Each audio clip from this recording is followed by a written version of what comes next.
welcome back to my channel, Standing Tall on Tuesdays. And today I have with me my friend, hey friend, LaToya Wilkins. Yay! Thank you so much for joining me. Thank you for having me. Oh, you're welcome, you're welcome. And I want to have Toya on here today because she's important to me. Toya is doing great things, big things, as every woman that I have interviewed previous to this. And yeah, we're going to talk about what Toya is doing, what she has done, and what she's going to continue to do. So Toya, hey. Friend! I went from calling you the cousin Toya to friend. I know, right? Yeah. So the first thing we're going to start out with is what is one favorite thing that nobody knows about you? Well, I wouldn't say nobody, but right. Well, something that not a lot of people know about you. I love roller coasters. Oh yeah. Oh yeah, amusement parks. Yes. So like big roller coasters, swirling, twirling, dipping, all that. Great America. Yes. Yes. So yeah, COVID-19 sucks. So sorry for everybody.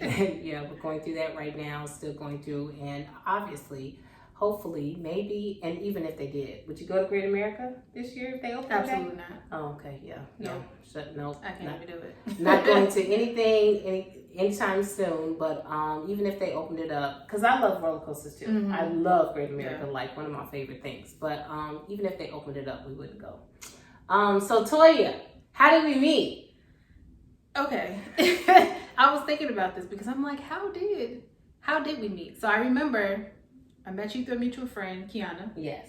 Hey, Key. Hi, Key. Hey, Key. And so when it was some years ago. So I think at that time I'd only been at New Life for a few years. So we met at church. Mm-hmm. But then when she introduced me to you, she introduced me as cousin Toya because she and I grew up together, and so we always say we're cousins. Right. So every time she introduces me to someone, she says like, "Hey, this is my cousin Toya," and so. Every time you see me, like, hey, cousin Toya. Hey, cousin Toya. No, but I be like, cousin Toya. So they always stood out to me because at that time I was fairly new to New Life. I had only been there for a few years. But coming from like a smaller church to a substantially larger church, it was a bit intimidating. So I often found myself withdrawing in a sense and just kind of staying to myself. But I remember you specifically as well as other few people because every time I had an encounter with you, it was always welcoming and friendly and loving. So I'm not sure when the relationship shifted. I can't remember like how we like transitioned from just kind of like being cordial and being friendly to actually being friends. I don't remember when it happened. I feel like it just happened, but I don't know when. It just happened. Right. And that's so funny because I was like, it's almost like I remember like he introducing us and then like cousin Toya. And then it just like, it was just there. Yeah. You know what I mean? And I just remember like the clothing swaps. Yeah. Being at the clothing swaps and then just the sleepovers. And then, it was just always there. And I remember, and this is how we got to be like friends. Because one of my favorite reality people is I Am Zoe.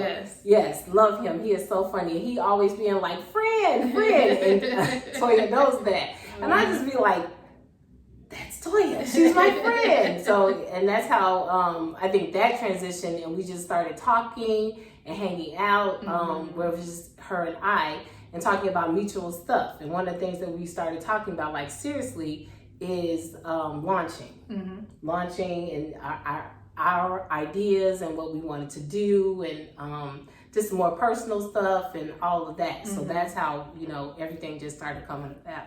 So how did we get here?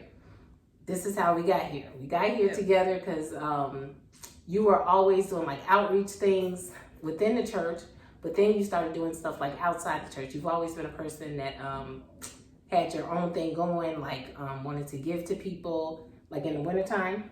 And I'd be like, that is so good. That is so nice. Yeah, I'll donate. God always channel money through me so I can give. And you've always been that person to want to help and want to give, and you know, and I just be like, that is so sweet. Like I love that. Yeah. And then we started talking about like what you do now, you know, like with the self-care, and you're always making sure that people are taken care of. Yeah. You know, like people that you don't know, people in the street, your friends, your family. And I love that about you. So then it got even bigger than that outside the four walls of the church, and your business started coming about. And I knew that I was telling you about like what I was going through at my job and how I was just like, I don't like it, and you know, what God was calling me to do. And I remember this is around Christmas time, and I spent the night at your house, and I had a dream. And you didn't even know about it until I told you about it, and I was like, this is when I knew it was time for me to go from my job. And you was like, well, I'm glad you got that good rest and you had that dream. So again, I knew that you were like one of the pivotal people in my life that was going to help me. You was like, well, whatever you need, let me know. You know what I mean? Like you've always just been, you know, so important and helpful in helping me to like get where I needed to be.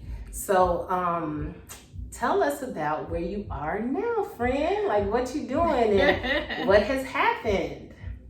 Okay, so I guess I can start off first by explaining what the business is and what it does. So and what you doing? Yes. And what we both did what we both did in 2019, like getting around the right ones that have the right ideas and helping each other to do what needed to be done and what God wanted done. So the seeds that were planted. So for a few years, I've always knew that I was supposed to be an entrepreneur, but I didn't necessarily know like what route I was supposed to take. And I want to say, you know, I lost my cousin back in 2017, and that was like a really rough patch. But also there was like a blessing in it too, because it allowed me to realize that like tomorrow isn't promised. So if there's something I need to do, I need to pretty much just do it now. And so kind of through that whole grieving process and healing process, I was already going to therapy, but therapy was really instrumental during that time in helping me to kind of heal and things like that. But then also the things that I learned in therapy, and even some things prior to that, I felt that I saw how it was helping me, and I saw how it helped me to grow. I saw how it helped me to change my perspective on just life and situations. And so I know that particularly within a Black community, like a lot of Black women, like we carry a lot. We carry a lot of our burdens. We carry a lot, and we do a lot for other people. And it's our role to be nurturers. And even in a lot of households, Black women are, you know, like head over the household. So there are a lot of cases when like men aren't a part of the household.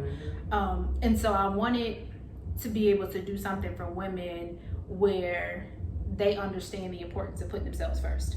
So that's kind of where Imperfectly Beautiful came from. And so what's the name of your company? Imperfectly Beautiful. Okay, there we go. Imperfectly Beautiful. Yeah, so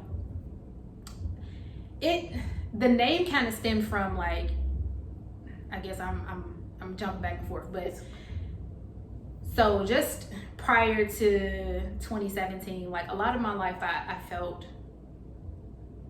like I wasn't good enough, like I wasn't worthy. I dealt with depression, I dealt with rejection, and that was like, it took years to really try and overcome that.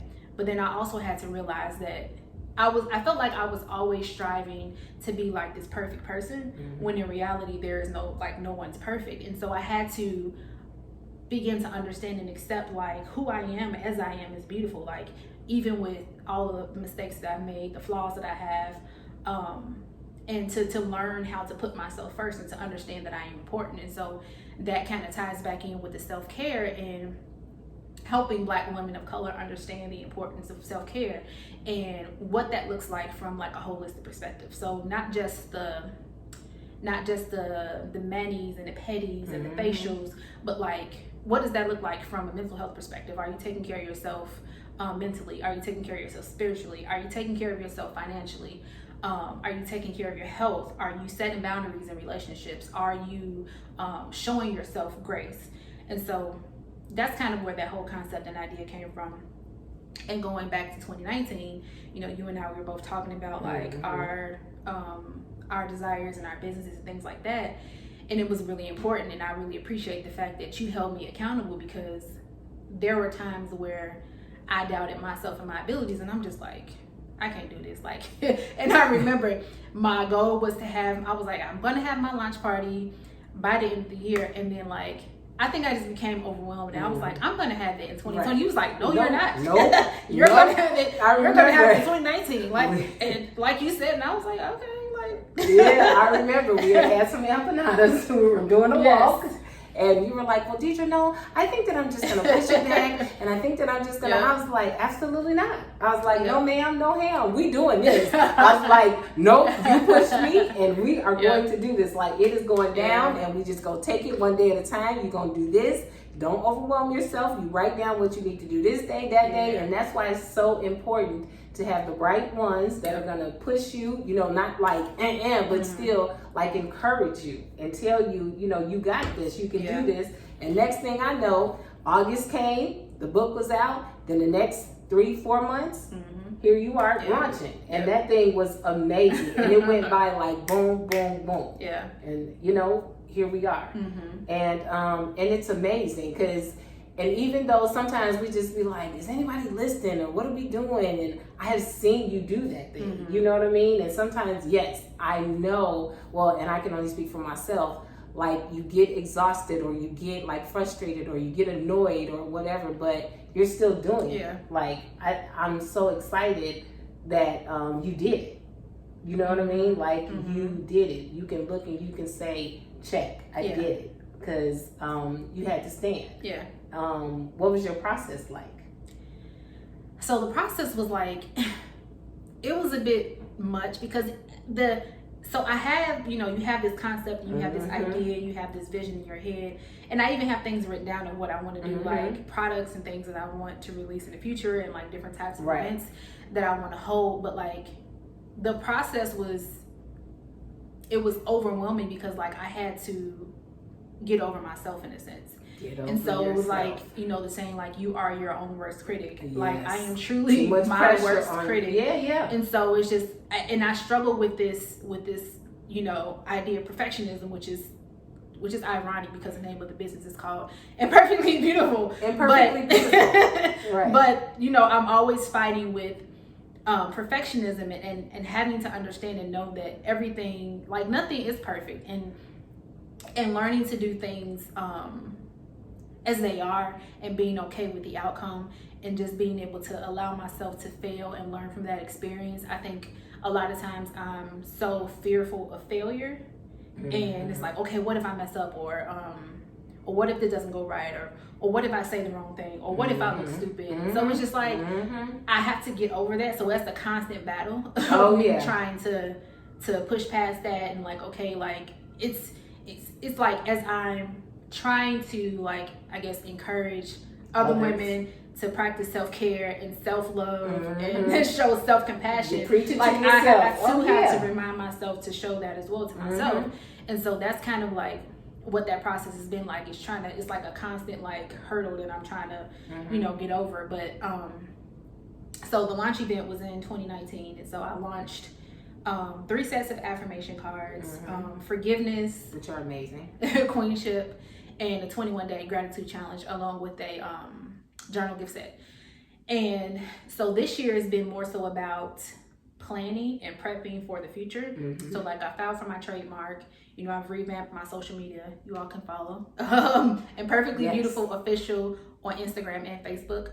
And so it's going to be in the bio, in the description. So you'll have all of that, every social media handle, all of it. Yes. Get her products. And so now this year has just been more so about like the planning phases and just trying to grow a following, because especially like during this pandemic, there isn't really much that we can do, at least kind of on the outside in a sense. And so I've just been trying to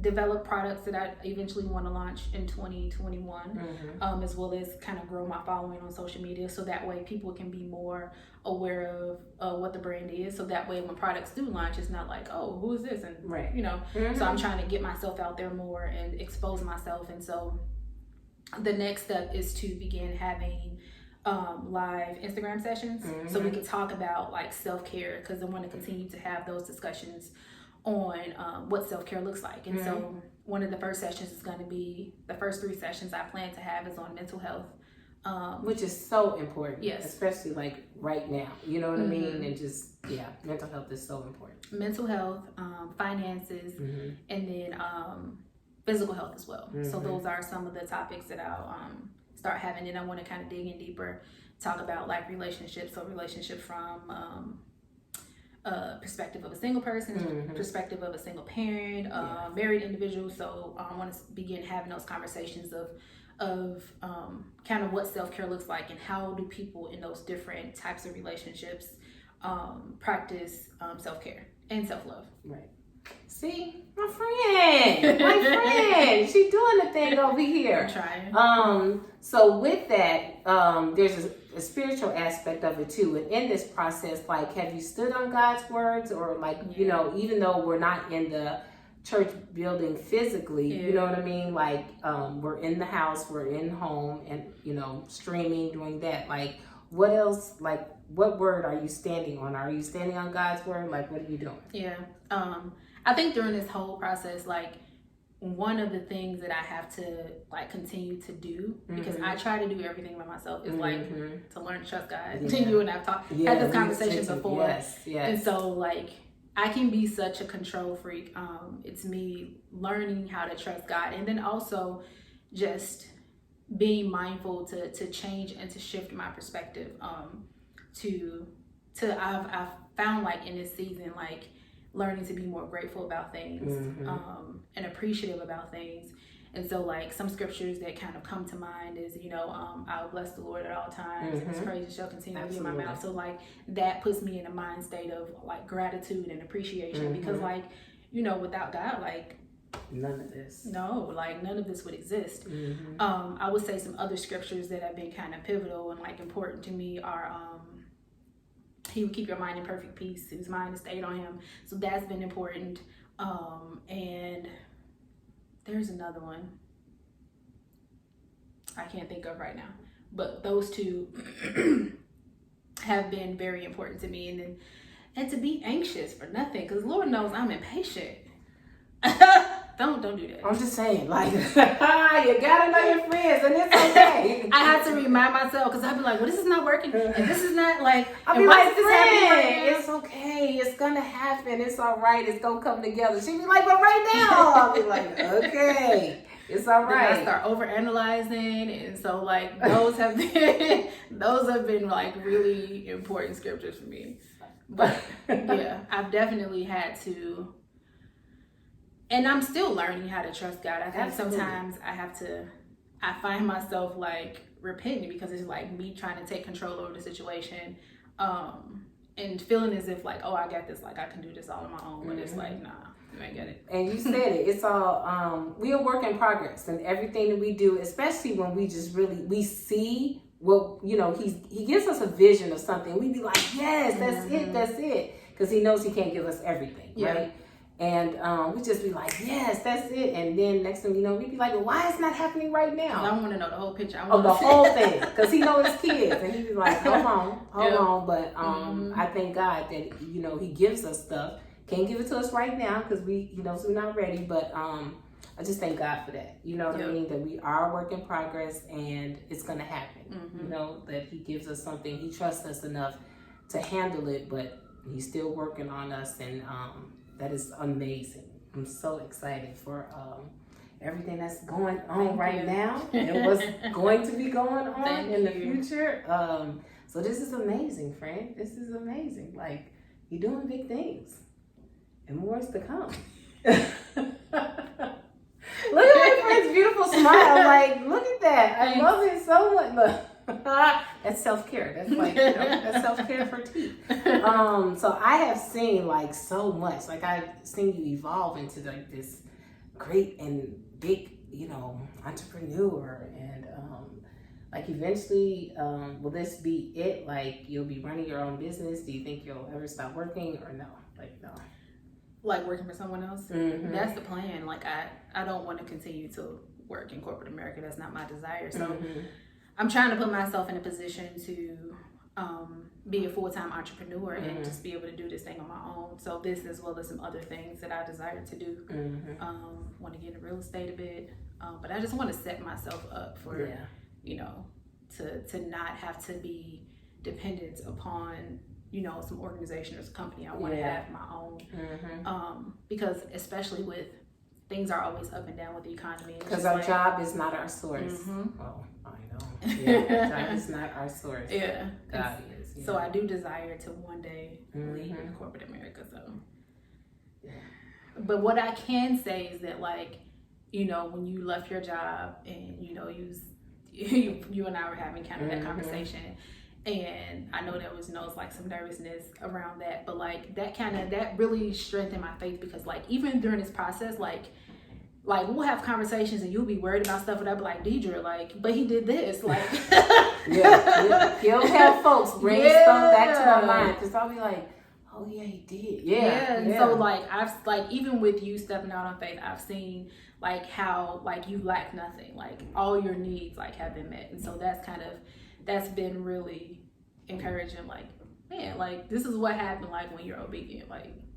And you know what? And I thank God for that. Like, I truly, truly, truly thank God for that. Like, because if I wouldn't have shared that, because, you know, like sometimes you do get into that space when you just like, nah, I can't tell people, let me not.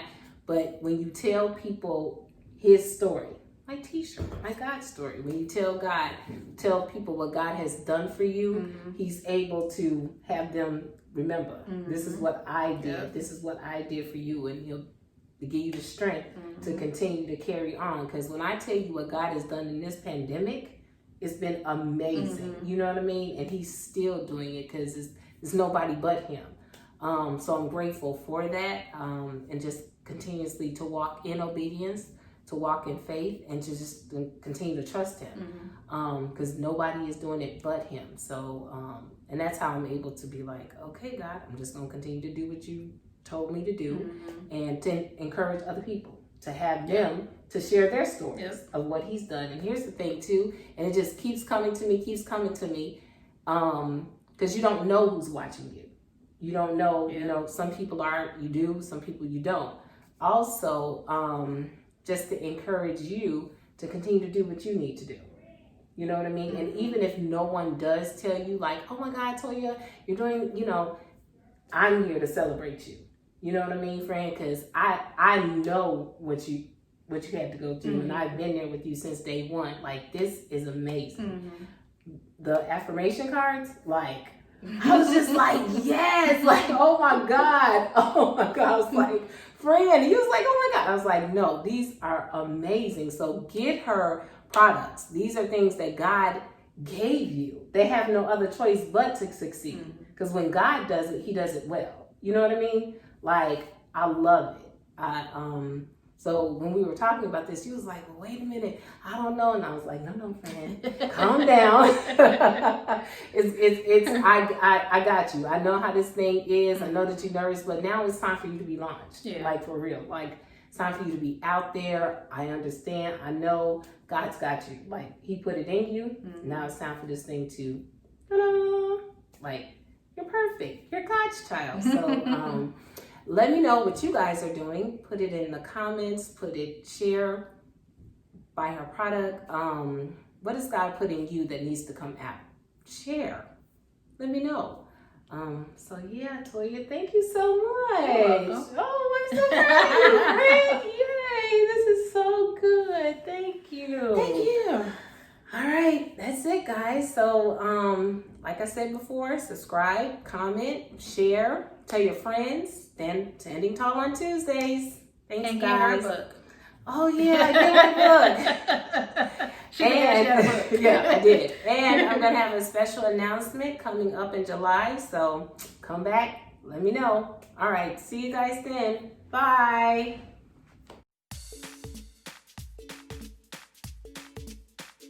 Being blinded over here, but it's okay. That's all right. All right, it's over. Uh-oh. Right. It's for listening to. Oh, look at that. What's that noise? That's me? Oh, wait, somebody at the door? No, that's my That's a phone. I think it's my